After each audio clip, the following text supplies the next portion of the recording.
Hey, D, what's a good word? We're fucked. 52 in the waiting room, and it's not even 7. Robbie's working the shift, by the way. Cut him a little slack today. It's the anniversary of Dr. Adamson's death. Bonjour Vincent Miéville. Bonjour. Merci d'avoir accepté de nous faire découvrir le palmarès complet, ou presque, des Emmy Awards. C'est The Pitt, la série qui fait penser à Urgence, qui a été primée, qui retient votre attention? Oui, alors The Pitt a remporté le prix l'Emmy de la meilleure série dramatique. Il y a eu d'autres prix d'ailleurs aussi, notamment du meilleur acteur pour Noah Wyle, qui est le personnage central de cette série.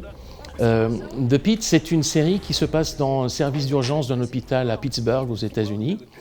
Et puis, c'est en quelque sorte en temps réel, c'est-à-dire que les 15 épisodes représentent chacun 1 heure d'une garde au service d'urgence de cette ville de Pittsburgh. Et c'est vrai que on ne peut pas s'empêcher de penser à Urgence, la fameuse série qui date de 30 ans, une trentaine d'années, fin des années 90. Qui était révolutionnaire à l'époque sur la façon d'aborder les séries médicales de façon très réaliste. Et c'est cette même optique qui est proposée dans The Pitt. Et le lien entre les deux, c'est l'acteur Noah Wyle qui, pour ceux qui connaissent Urgence, jouait le rôle du docteur Carter qui débarquait à la sortie des études dans la première saison d'Urgence et qui était un petit peu perdu, paumé là au milieu. Et qui, dans The Pitt, a le rôle principal de celui du chef de service des urgences de cet hôpital de Pittsburgh.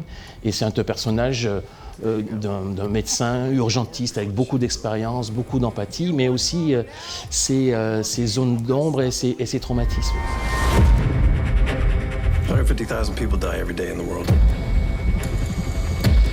Today you got one of them. And we're gonna get more before the shift is over. Tier 1 trauma now.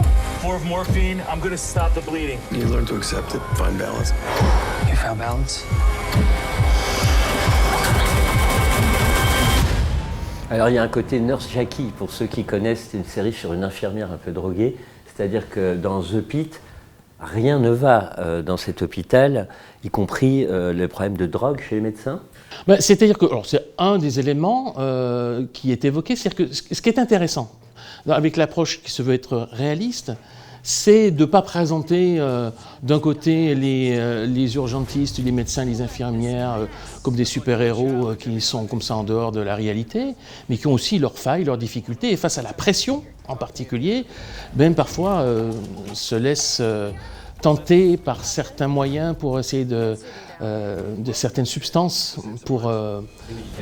en l'occurrence des médicaments, et ce sont des problèmes qui peuvent se rencontrer dans les hôpitaux, et c'est un des éléments qui se rencontre dans cette série.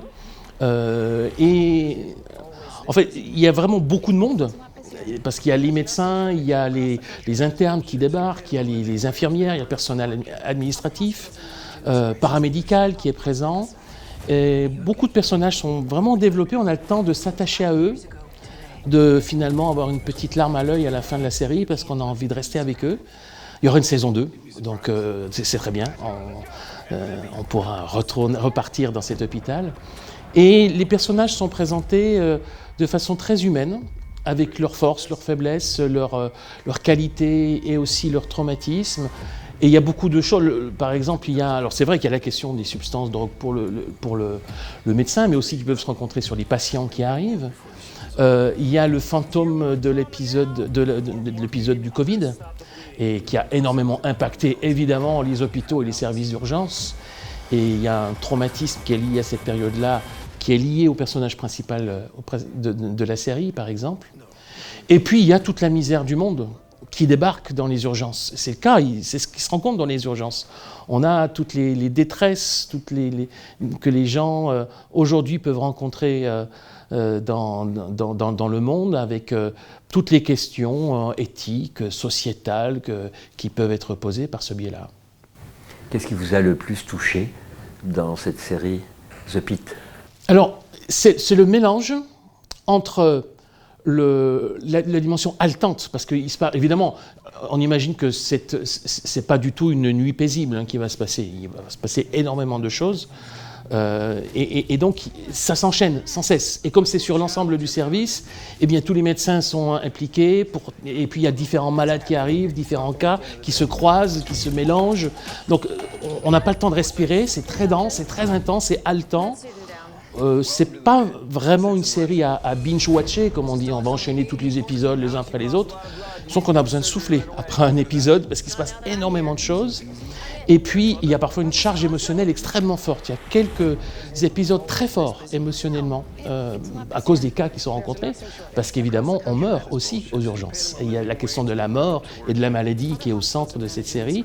Donc ce côté haletant, passionnant, où on est pris dans tout ce qui se passe. Et en même temps, le côté très humain.